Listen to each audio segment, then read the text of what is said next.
Hello student, कैसे हैं आप सब। एक बार पुनः शिव कोचिंग क्लासेस पर स्वागत है। उम्मीद करता हूं आप सब अच्छे होंगे। और प्यारे बच्चों, आज हमारा टॉपिक है गाउस प्रमेय का अनुप्रयोग, जिसमें हम दूसरा अनुप्रयोग यहां पर आपको समझाने वाले हैं। और बहुत ही सिंपल तरीके से एक समान आवेशित अनंत समतल चादर के कारण विद्युत क्षेत्र की तीव्रता, मतलब आपके पास एक समतल चादर है, इसके कारण किसी भी बिंदु पर तीव्रता कितनी होती है, इसके लिए हम गणना करेंगे।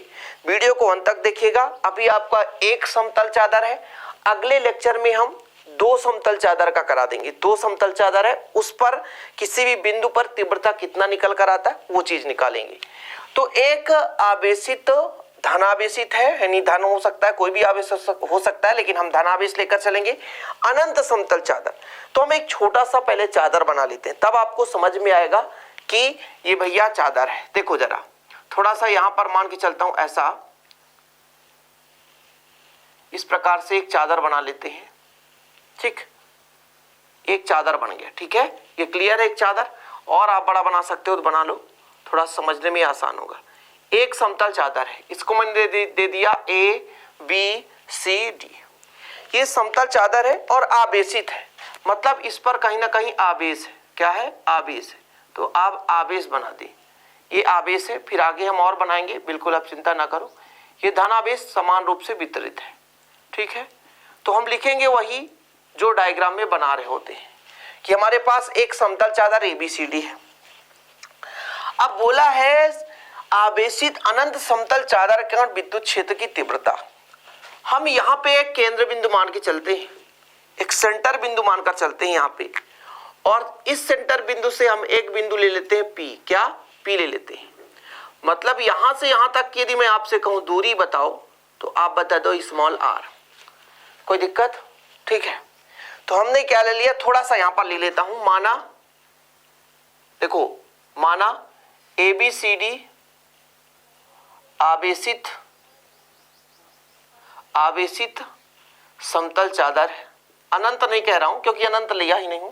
समतल चादर है, समतल चादर है जिसके बिंदु ओ से, यहां पर एक बिंदु दे देता हूं, बिंदु ओ दे देता हूं। बिंदु ओ से, ठीक है, आर दूरी पर बिंदु पी है, बिंदु पी है, जिस पर विद्युत क्षेत्र की तीव्रता ज्ञात करनी है, जिस पर विद्युत क्षेत्र की तीव्रता ज्ञात करनी है। देखो, मैं जो डायग्राम बनाता हूं उसके आधार पर लिखते चलता हूं ताकि आप लोगों को दिक्कत ना हो सके। अब यहां पर जगह छोड़ दिया, इसका कारण है आगे भी डायग्राम बनाऊंगा। मैंने कहा एबीसीडी एक समतल चादर है और इससे मान लो एक बिंदु ले लिया, इसका केंद्र बिंदु ले लिया ओ, और ओ से आर दूरी पर एक बिंदु मैं दे दिया। यहाँ पे ये बिंदु है पी आपका, जिस पर हमें विद्युत क्षेत्र की तीव्रता ज्ञात करनी है। जो आपका ये गाउस का अनुप्रयोग हो रहा है, तो वो कहां के लिए मान होगा? एक बंद पृष्ठ के लिए होगा, क्योंकि गाउस ने बताया था, गाउस का थ्योरम ही कहता है कि बंद पृष्ठ के लिए ही केवल ये मान्य है। और गाउस का थ्योरम कहता है कि बंद पृष्ठ से गुजरने वाला संपूर्ण विद्युत फ्लक्स उसके अंदर निर्वात में उपस्थित आवेश को 1/ε0 गुना होता है। तो कहीं ना कहीं हम एक बंद पृष्ठ की कल्पना करेंगे, कहीं ना कहीं एक बंद पृष्ठ बनाएंगे। तो इसके लिए काम करते हैं कि जितना हमने आर दूरी पर बिंदु पी लिया था, और उतने ही उसके समतल चादर के विपरीत दिशा में एक बिंदु हम ले लेते हैं यहाँ पर पी डैश। क्या ले लेते हैं? P dash. और हमने देखा कि इनके बीच की दूरी यदि हम बात करें तो ये उतना ही दूरी पर है जितना आपका ओ से पी है, जितना ओ से पी है। अब ओ से पी भी आर है, ओ से पी डैश भी आर है, मतलब इधर का आर और इधर का आर। तो हमने देखा 2r हो गया। अब 2r की लंबाई के आधार पर एक हम बता देते हैं, बच्चों, क्या बेलन की कल्पना कर देते हैं। क्या? एक बेलन की कल्पना कर लेते हैं, एक बेलन की कल्पना कर लेंगे। यहां पर P है, एक बेलन की कल्पना करेंगे। बेलन की कल्पना करने के लिए इसको ऐसा मिला दो और नीचे इसको ऐसा मिला दो, तो अब आपका एक बेलन बन गया। यहां पर एक छोटा सा पृष्ठ ऐसा बना देता हूं, ये लो, अब देखो एक बंद पृष्ठ बन चुका है। क्या बन चुका है? एक बंद पृष्ठ। अब इस बंद पृष्ठ के कारण यहां पर हम विद्युत क्षेत्र की तीव्रता निकाल देंगे गाउस प्रमेय के आधार पर, गाउस प्रमेय का है ना फार्मूला लगा करके। चूंकि आपने पढ़ा है गाउस प्रमेय, किसी बंद पृष्ठ से गुजरने वाला संपूर्ण वैद्युत फ्लक्स आवेश का 1/ε0 गुना होता है, ये चीज है। तो ये आपका पृष्ठ हो गया। एक समान आवेशित अनंत समतल चादर कण विद्युत क्षेत्र की तीव्रता निकालना है, तो हमने मान लिया ABCD एक क्या है? समतल चादर है। O से R दूरी पर एक बिंदु P है जिस पर हम विद्युत क्षेत्र की तीव्रता ज्ञात करनी है। ठीक है, आगे देखो चादर समतल चादर के प्रति एकांक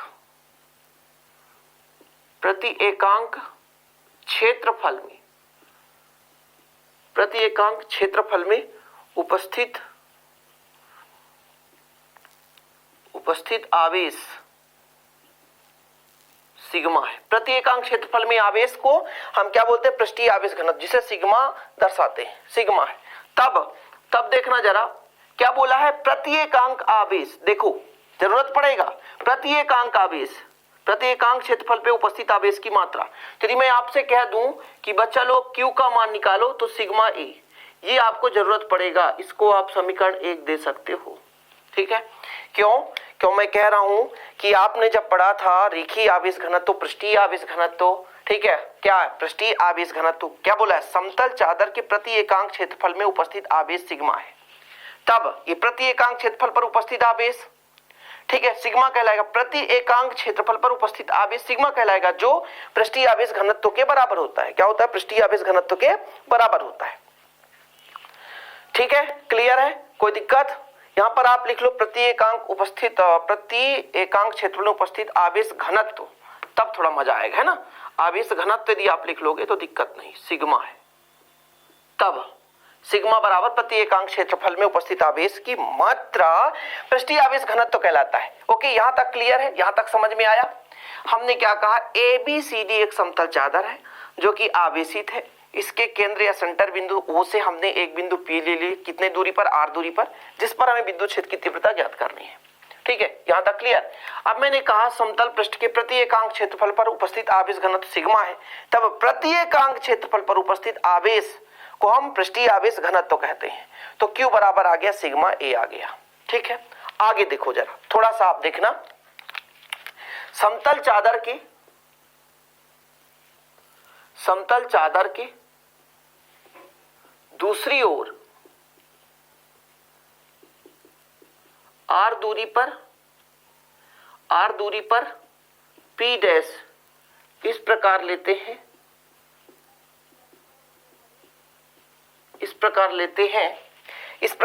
हैं कि देखिए जरा थोड़ा सा, जो आपका PP डैश है इस प्रकार लेते हैं कि PP डैश अक्ष चादर के लंबवत हो, यहां तक क्लियर है? दिख रहा है ना? चादर के क्या हो? लंबवत हो। अब कैसे लंबवत हो? देखिए जरा, ये हमारे पास एक चादर है, क्या है? समतल चादर है। हमने एक बिंदु आगे की ओर ले लिया, बिंदु P, और सेम डायरेक्शन विपरीत दिशा में एक बिंदु ऐसा ले लेते हैं, ऐसा। तो ये एक दूसरे के लंबवत होना चाहिए। ठीक है, तो ये चादर हो गया, इधर एक P है, इस साइड पर एक P डैश है। तो ये जो हमारा PP डैश अक्ष बन रहा है, ये समतल चादर के लंबवत होना चाहिए। ठीक है, क्लियर है? समझ में आया? ये समतल चादर था, इससे मैंने एक बिंदु P इधर ले लिया, इससे एक बिंदु P डैश इधर ले लिया। अब इसको इस प्रकार से मैंने अरेंज किया कि ये समतल चादर के लंबवत है। ठीक है, कोई दिक्कत? यहां तक कंप्लीट समझ में आ रहा है? ठीक है, देखो भाई साहब, डायग्राम यदि आपको समझ में आ गया तो सब कुछ बनेगा, अन्यथा आपसे नहीं बनेगा। अब देखो, हमने एक पहले समतल चादर बना लिया, ABCD आवेश दे दिया, इसके बिंदु O से R दूरी पर बिंदु P ले लिया जहां पर तीव्रता निकालना है, उतनी ही दूरी पर इधर भी हमने एक बिंदु ले लिया। अब देखो PP डैश अक्ष हमने मान लिया, और प्यारे बच्चों ये अक्ष हो गया, और R 2R लंबाई की हम एक बेलन की कल्पना करते हैं। देखो जरा, PP डैश अक्ष पर 2R लंबाई का एक बेलन, 2R लंबाई के एक बेलन की कल्पना करते हैं। की कल्पना करते हैं, एक बेलन की कल्पना करते हैं जो कि गाउस पृष्ठ की भांति कार्य करता है या कार्य करेगा। कोई दिक्कत? हमने जब एक बंद पृष्ठ बना दिया, जब बंद पृष्ठ बनाया मेरे बच्चों, तो बंद पृष्ठ में ही हमारा गास का नियम लगता है, गास का प्रमेय लगता है। तो हमने पी डैश को अच्छा मान लिया, यहां से पी और यहां से पी डैश है। इसकी हमने यदि लंबाई बात करें तो यहां से यहां आर, यहां से यहां आर, तो 2r हो गया। तो 2r लंबाई का पी डैश में हम एक बेलन की कल्पना कर दिए। बेलन की कल्पना किया हमने। बेलन भैया एक बंद पृष्ठ होता है। जैसे हम इस मार्कर की बात करें तो एक बेलन की भांति है, इधर भी बंद, ये आपका एक बंद पृष्ठ हो गया। तो एक बेलन की हमने कल्पना कर दी। अब इस बेलन के 3 प्रमुख पृष्ठ मिलेंगे आपको। कौन कौन सा? एक आपका पृष्ठ इधर, एक आपका पृष्ठ यहां पर, एक वृत्तीय पृष्ठ और एक वक्र पृष्ठ। थोड़ा समझने की कोशिश करो। यदि ये बेलन है तो बेलन के 3 पृष्ठ हैं। थोड़ा ध्यान देना, थोड़ा यहां पर समझना बहुत जरूरी है। यदि यहां पे आप समझ गए, सब कुछ समझ में आ गया। बेलन के 3 पृष्ठ हैं। एक आपका ये पूरा का पूरा वक्र पृष्ठ, और एक वृत्तीय पृष्ठ, और ये दूसरा वृत्तीय पृष्ठ। तो 2 वृत्तीय पृष्ठ हो गए। तो इधर का मान दोनों समान होगा, केवल ये वक्र पृष्ठ होगा। अब देखो, यदि मैं कह दूं विद्युत क्षेत्र की दिशा किधर होगी, तो आप बताओ, यदि ये प्लस है, इस पर आवेश प्लस है, तो विद्युत क्षेत्र की दिशा या तो इधर होगी और इस पृष्ठ के कारण या तो इधर होगी। देखो जरा, यदि यहां पे एक समतल चादर ऐसा रखा हुआ है, टेढ़ा दर्शाने का मतलब ऐसा रखा हुआ है, तो या तो इसकी दिशा इधर होगी या तो इसकी दिशा इधर होगी। यदि विद्युत क्षेत्र की दिशा में यदि आपसे कह दूं, तो यदि आपका बिंदु O है, O से हम बात करें तो O से P की ओर होगी। ठीक है, थोड़ा समझो। यदि विद्युत क्षेत्र की दिशा में यदि आपसे कहूं तो O से किधर होगी? OP की अनुदिश होगी कि नहीं? बिल्कुल होगी सर। यहां पर आप समझो। आगे देखते हैं हम कि चादर के आवेश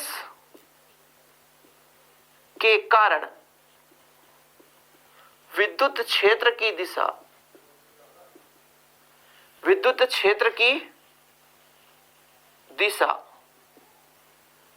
OP व OP डैश के अनुदिश होगा। भले ही चाहे प्लस माइनस हो, कोई दिक्कत नहीं, नेगेटिव हो सकता है। लेकिन अभी मैं एक यहां पर मान के चलता हूं O से P की ओर। अब इधर तो विपरीत माना हूं, इसलिए मैं केवल OP ही मान के चलता हूं, तो दिक्कत नहीं होगी, आपको कंफ्यूजन में नहीं रहना पड़ेगा। OP के अनुदिश होगा। अब यहां पर विद्युत क्षेत्र की दिशा क्यों कर रहा हूं, विद्युत क्षेत्र ही की दिशा क्यों ले रहा हूं? ना लूं तो क्या काम नहीं होगा। बिना विद्युत क्षेत्र के दिशा के बगैर हम कोण का निर्धारण नहीं कर पाते, और जब तक कोण नहीं मिलेगा तब तक हम वैद्युत फ्लक्स नहीं निकाल पाएंगे। एक चीज आप हमेशा याद रखना, यदि हमको वैद्युत फ्लक्स निकालना है तो विद्युत क्षेत्र की दिशा और जो भी आपका पृष्ठ है उसकी दिशा के बीच का कोण निकालना पड़ेगा।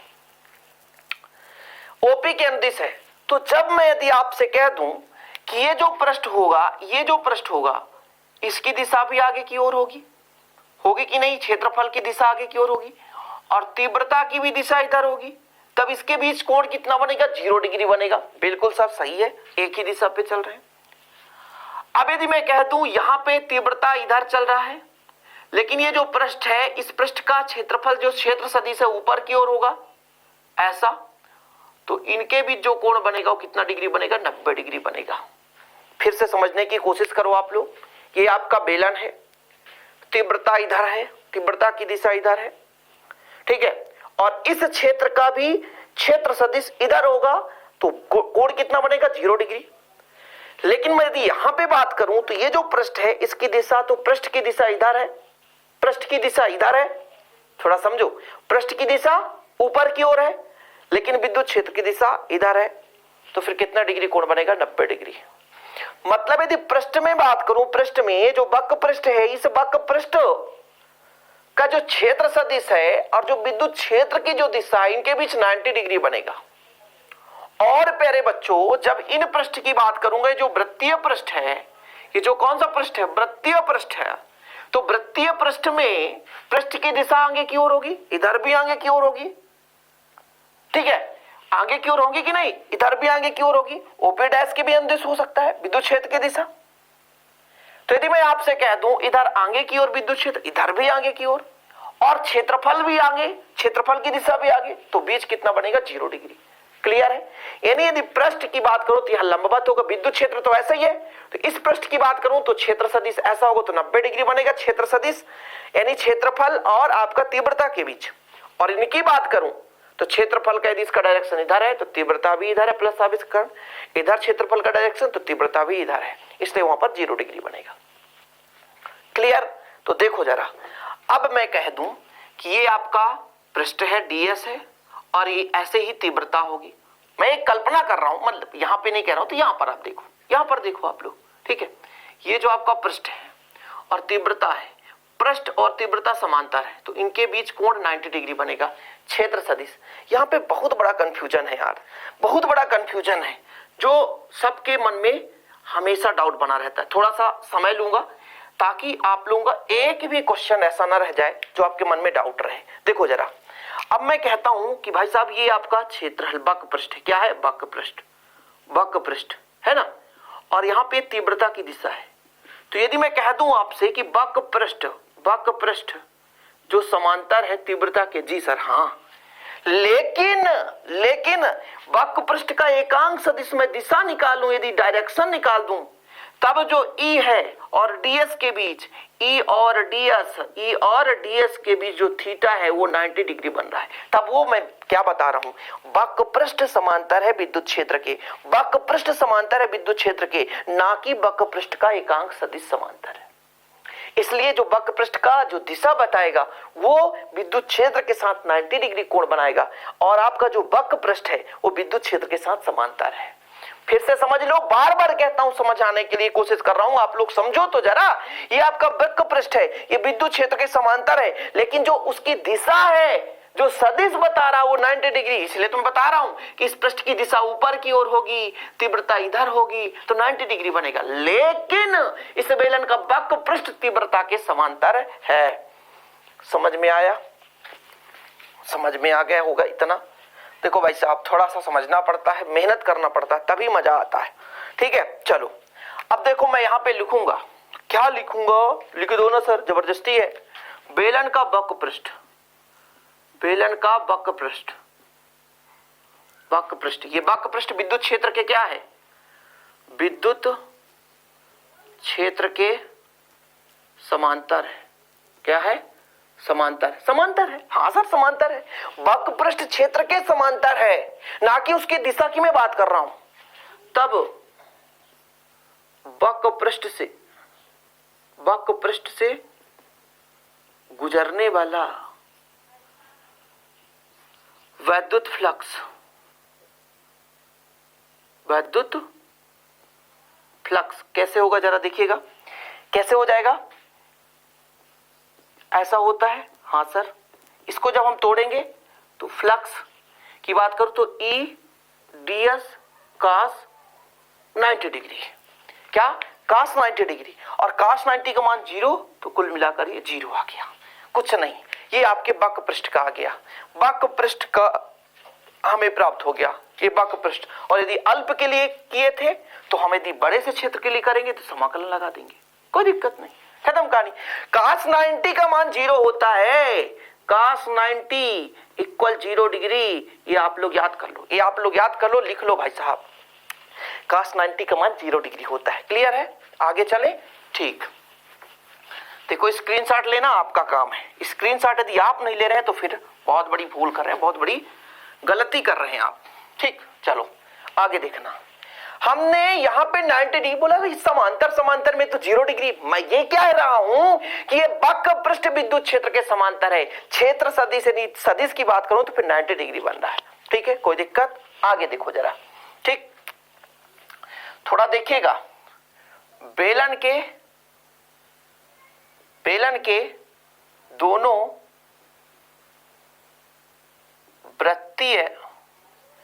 वृत्तीय पृष्ठ से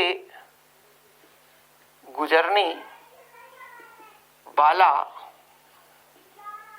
वैद्युत फ्लक्स थोड़ा समझने की कोशिश करेंगे। देखो बच्चा लोग, यहां पर मैं कह देता हूं, माना वृत्तीय पृष्ठ का क्षेत्रफल ए है। वृत्तीय पृष्ठ का क्षेत्रफल ए है, तो फिर फ्लक्स का फार्मूला क्या होता है? E dot A. ठीक है, हाँ सर, यहां के लिए हो गया, यहां के लिए निकालो, इधर भी हो जाएगा E डॉट ए। अब मैंने कहा था कि इधर तीव्रता, इधर क्षेत्र की दिशा, इधर भी तीव्रता, इधर भी क्षेत्र की दिशा, तो 0 डिग्री बनेगा। हाँ सर, ई ए कॉस 0 डिग्री धन ई ए कॉस 0 डिग्री। अब चूंकि कॉस 0 का मान कितना होता है? 1 होता है, तो लिखने की जरूरत है नहीं। ई ए धन ई ए हो गया, तो कितना हो जाएगा? 2EA।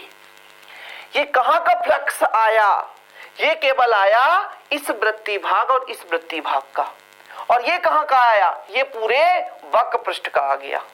अब बेलन के सभी भाग का, बेलन के 3 ही भाग होते, मैंने पहले भी बताया कि एक आपका वक्र पृष्ठ हो गया, एक आपका वृत्तीय भाग हो गया, ये आपका दूसरा वृत्तीय भाग हो गया। तो 3 पृष्ठ हैं, तीनों पृष्ठ का हमारे पास प्राप्त हो चुका है।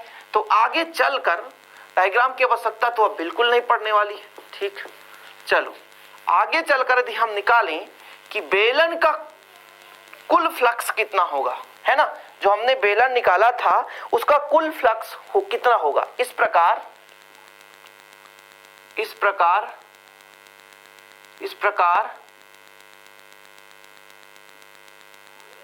बेलनाकार भाग से गुजरने वाला कुल वैद्युत फ्लक्स,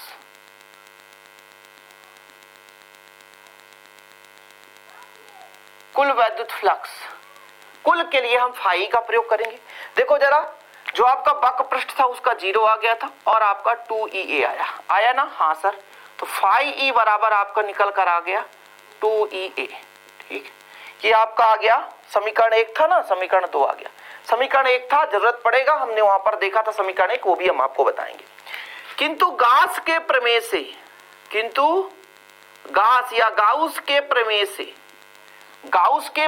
गाउस का प्रमेय क्या कहता है, जरा ध्यान देना। गाउस का प्रमेय क्या कहता है उस पर भी हम चर्चा कर लेंगे। गाउस का प्रमेय कहता है कि फाई बराबर होता है Q अपान एप्सिलॉन नॉट। इसको आप समीकरण 3 दे दो, और आप समीकरण 2 व 3 से देखो जरा। समीकरण 2 व 3 से देखोगे जब आप, तो कितना आ जाएगा? Q अपान एप्सिलॉन नॉट बराबर 2EA। हाँ सर, यहां तक क्लियर है। अब देखो, हम Q का मान समीकरण 1 से लेकर चलेंगे। समीकरण 1 आपने भी देखा है, समीकरण 1 बराबर कितना निकल कर आया था? Q बराबर कितना आया था बच्चा लोग? समीकरण 1 से ले लो, समीकरण 1 से ले लो। समीकरण Q बराबर आपका आया था सिग्मा ए, आया था ना? वैल्यू पुट कर दो समीकरण 1 से, तब Q बराबर रख दो कितना? सिग्मा ए बटे एप्सिलॉन नॉट बराबर 2EA। अच्छा, यदि मैं आपसे कह दूं कि A तो आपका A से A कट रहा है, तो कितना निकल कर आएगा? सिग्मा बटे एप्सिलॉन नॉट बराबर 2E। और मुझे तीव्रता ही तो निकालना है, तीव्रता तो निकालना है E, तो 2 गुणा में इधर आएगा तो भाग में हो जाएगा 2 एप्सिलॉन नॉट। यही आ गया भैया एक समतल चादर के कारण विद्युत क्षेत्र की तीव्रता। यदि माध्यम के हो तो जो तीव्रता आकार निकल कर आएगा सिग्मा 2 एप्सिलॉन नॉट के। इस प्रकार से हमारा कंप्लीट हो जाता है एक समान आवेशित समतल चादर के कारण विद्युत क्षेत्र की तीव्रता। कंप्लीट हो गया। ये थोड़ा सा छोटा था, लेकिन जब हम 2 समतल चादर के कारण करेंगे, मतलब आपका एक समतल चादर था, है ना, ये समान आवेश से आवेशित था, है ना, तो इसके कारण हमने तीव्रता निकाला। और जब 2 समतल चादर होंगे उसके कंडीशन कुछ अलग होंगे। क्लियर है? यहां तक समझ में आ गया होगा, उम्मीद करता हूं। और वीडियो पसंद आए तो लाइक करना ना भूलें, शेयर करें। ऐसे ही वीडियो पाने के लिए चैनल को सब्सक्राइब कर लें। चलते हैं, मिलते हैं अगले वीडियो के साथ। जय हिंद, वंदे मातरम।